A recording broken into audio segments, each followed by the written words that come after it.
Hello, I'm Buck Paulson, a very appreciative artist. And the reason I say that is that I did not start as an artist. I was an athlete.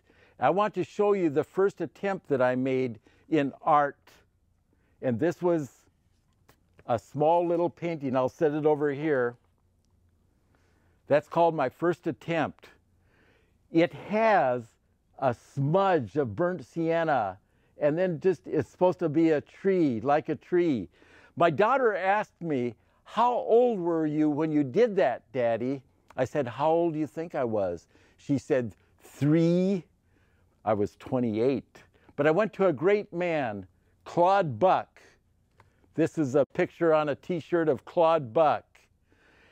I didn't show him this first attempt for several years.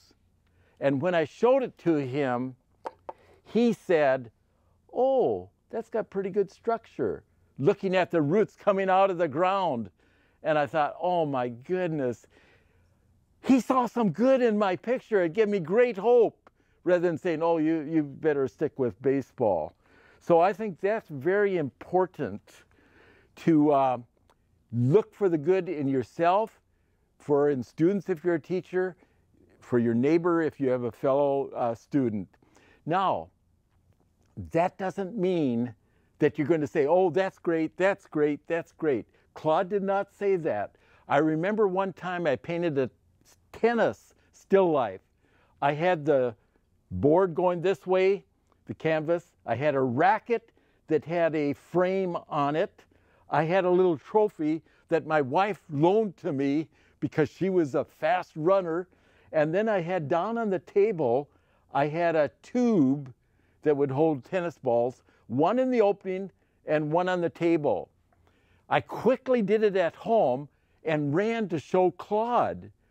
And I thought he'd say, "Oh, that's great." But what he said was this: "This part of the handle is perfect painting.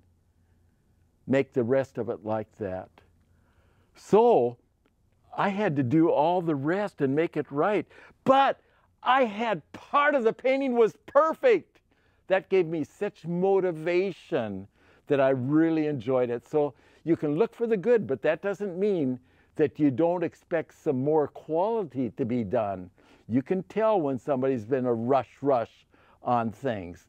Now let me give you one other thing on attitude.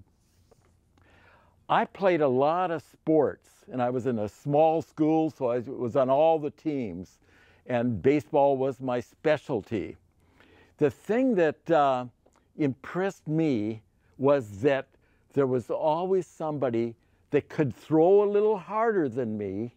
There was always somebody that could run a little faster than me. There was always somebody that could jump a little higher than me. So did I give up? No. Nobody can try any harder than me. Nobody can try any harder. And what's so surprising when you look at the first attempt, and I remember some of my biology papers where you had to draw parameciums and amoebas and so on. Amoeba worked pretty well. That mine were not the best in the class. But where are the people today that were doing the best in the class? Maybe they can still draw well. But I try harder and harder. I study, I learn, I listen. So be sure and listen to your teachers. Listen to your instructors. Show them respect. Ask questions if you don't understand. There's nothing like a stupid question. Ask so that you know. So we'll see you next time on another segment, but I hope this has helped you realize that you too can be great because you do your very best. Bye-bye. This program is funded by the North Dakota Council on the Arts, the Minnesota Arts and Cultural Heritage Fund, with money from the vote of the people of Minnesota on November 4th, 2008, and by the members of Prairie Public.